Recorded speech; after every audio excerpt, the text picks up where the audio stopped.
Take us back to that moment, Phil. Oh, God. Belfry, 16th green. What did I have?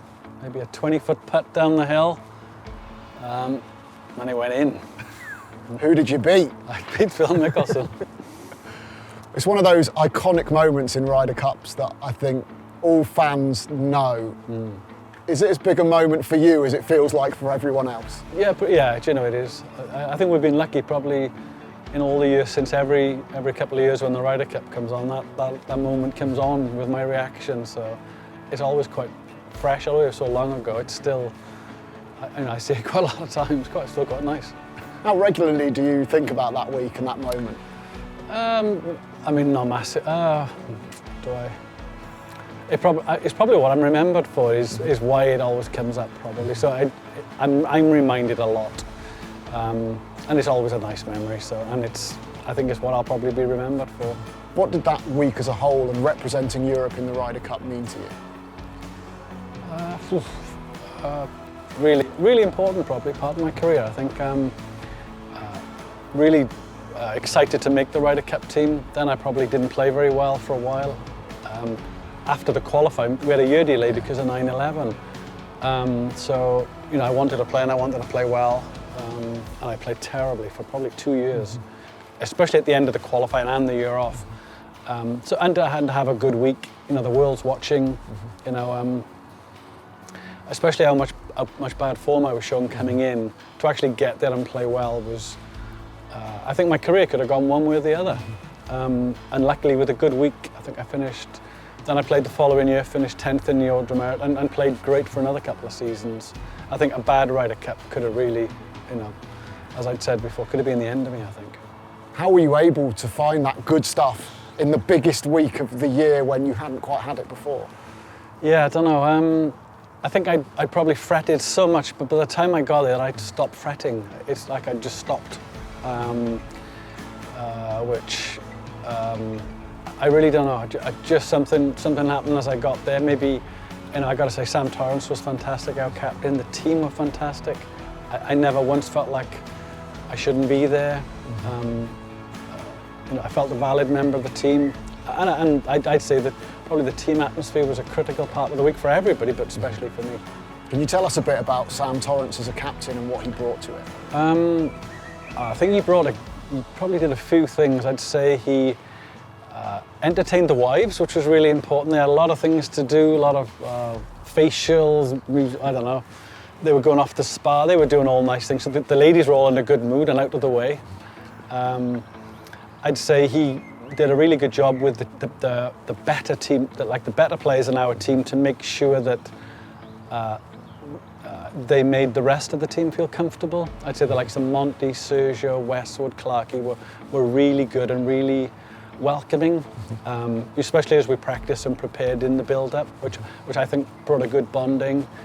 And I remember something he said early in the week, which I was flabbergasted at. Team meeting, he said, got a great feeling about this week, that we're doing well. And I'm thinking, I thought we were struggling here. But he said, I got a great feeling about this, boys. And he had nothing but thoughts, or made us think that we were going to win, or we were favourites even. So, all them little pieces influence, I think. Tell us what the atmosphere was like on that first tee, the first time you teed off there. Wow, it was a long walk down from the putting green to the steps down to the first tee at the Belfry. And I think especially when, everyone's watching you on that particular hole, so you walk from the putting green and you're going to the first, they're all anybody around that area is just watching you. It's quite eerie. It's quite an experience. I think with I liken it a little bit to like running onto a Welsh rugby pitch when there's 80,000 people cheering you on as you run on. There's a lot of adrenaline, that the heckles go up and you're like, oof, used to playing in a calmer environment. Obviously a brilliant victory against Phil Mickelson in the singles. What do you remember from how that match unfolded?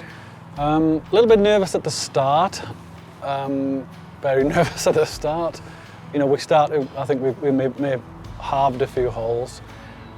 What did I do? I think probably 2 turning points was, I think he bogeyed the 5th, if I remember. I got 1 up, and then I've nearly hit in a hazard on the 6, which I think they've seen on the TV, but I didn't go in the hazard, and I was standing in it, but the ball was out.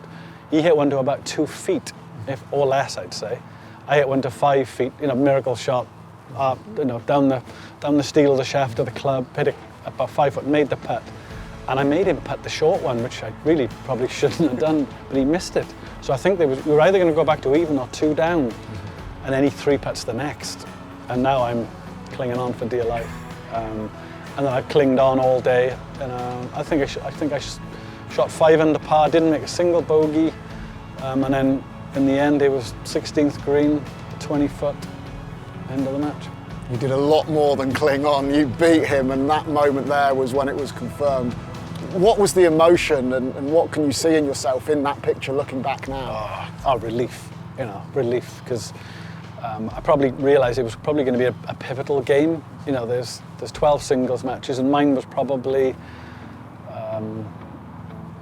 a likely loss. If you were going to go through the list, who's going to win, who's going to lose, and I'm pretty definitely going to lose from what you'd guess. So it was a bit of it's a big swing in points. If I can beat one of the favourite players, it's a big swing.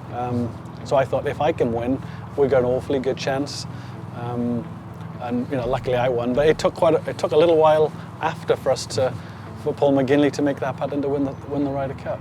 Of course, being a part of any Ryder Cup is great, but to be on the winning side, how much better does that feel for you? I think massively better. I think everything afterwards was amazing. I think from McGinley holding the putt, getting straight into the players' lounge, and obviously I've had a good day, and people are congratulating me, and I'm feeling great about myself, and the evening, and it was just, I think just the team winning, everybody feeling good.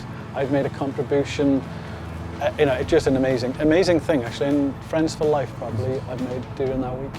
Obviously beating Phil Mickelson is massive. What's the reaction been, not just at the time as well, but in the weeks and months that came afterwards from other people? Yeah, probably that I think. It changed my life, to be honest. It's been quite a different 20 odd years, just because I'm remembered for that. It probably gave me a small amount of fame, probably. And how proud do you feel now, looking back on your career as a whole, knowing you're a part of that Ryder Cup legacy and responsible for one of the most iconic matches that's probably ever happened?